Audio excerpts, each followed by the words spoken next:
Hey everyone, John Chow here from johnchow.com, and welcome to another episode of Driving with John Chow. I'm on my way to lunch right now. It's well, beautiful sunny day, Southern California. 75 degrees right now, top down, .com lifestyle, and that means .com lunch. Today we're trying Chef Hung's Taiwan beef noodle, one of my go-to places. Originally they came from Vancouver, and now they have a location down here in Irvine, California. So I don't have to fly back to Vancouver to get my Taiwan noodle fix. So that's great.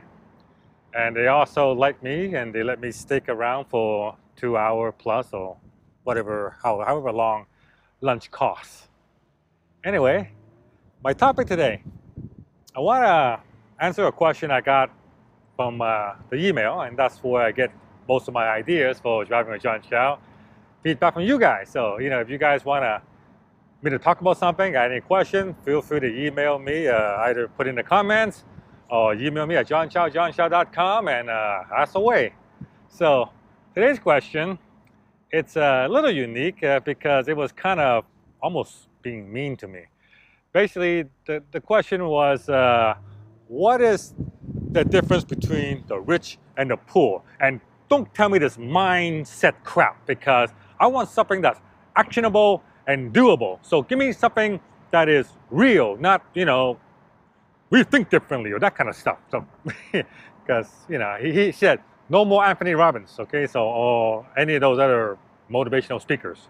So I thought about this for a while, and the difference between rich and poor, other than mindset, all right? So, and I can nail it down to a very, very key and specific point.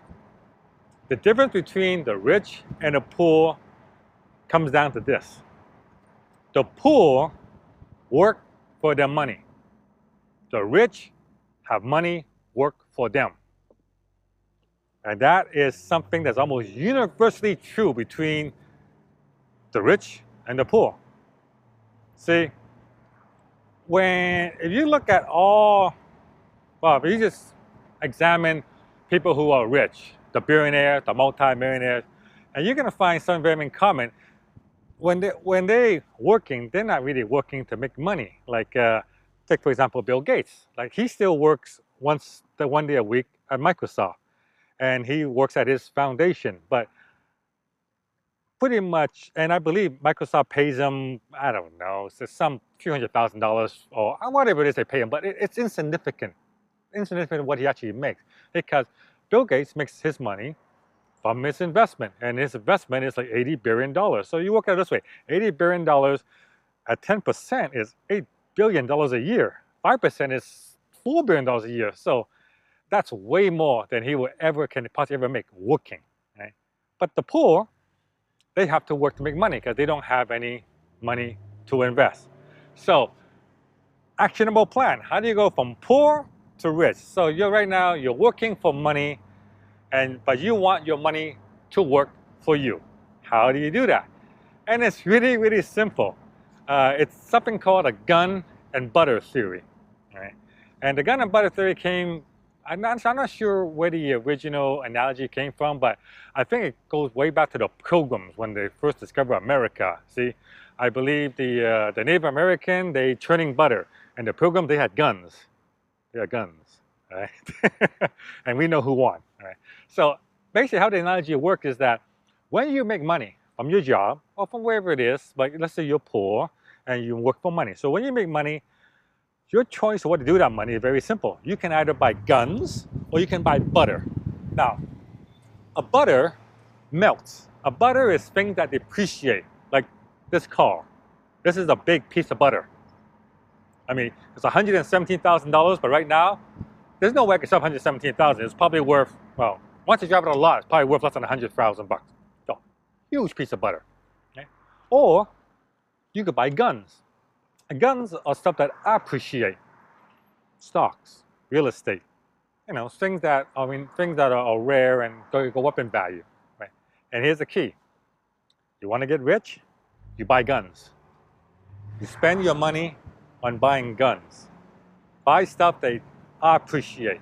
Don't buy stuff that depreciates. Unfortunately, in the society that we live in, of conspicuous consumption, keeping with the Joneses, most people who make money, they buy butter, and they just buy lots and lots of butter. Not only do they spend all their money on butter, they borrow money to buy butter.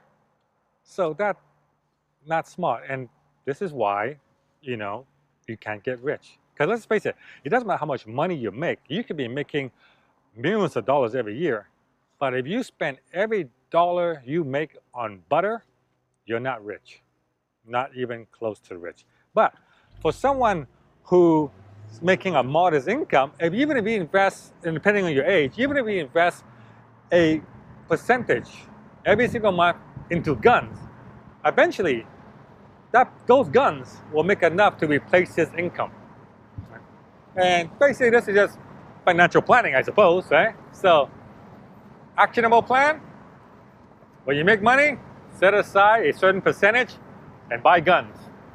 And try to reduce the butter, okay? I mean, having a fancy sports car is really nice, but let's just face it, this thing melts. And after a while, the appeal, goes away. I'm already started thinking about my next car.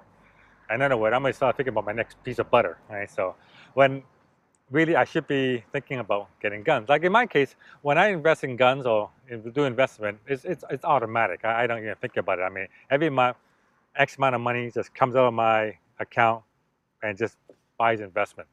And I've been doing that for a long, long time. And currently, when I say that my biggest income source is not my blog, my biggest income source is not online, it's because my biggest income source is investment. That's right. I have a pool of investment that's big enough now. It makes me more than what I make on my blog.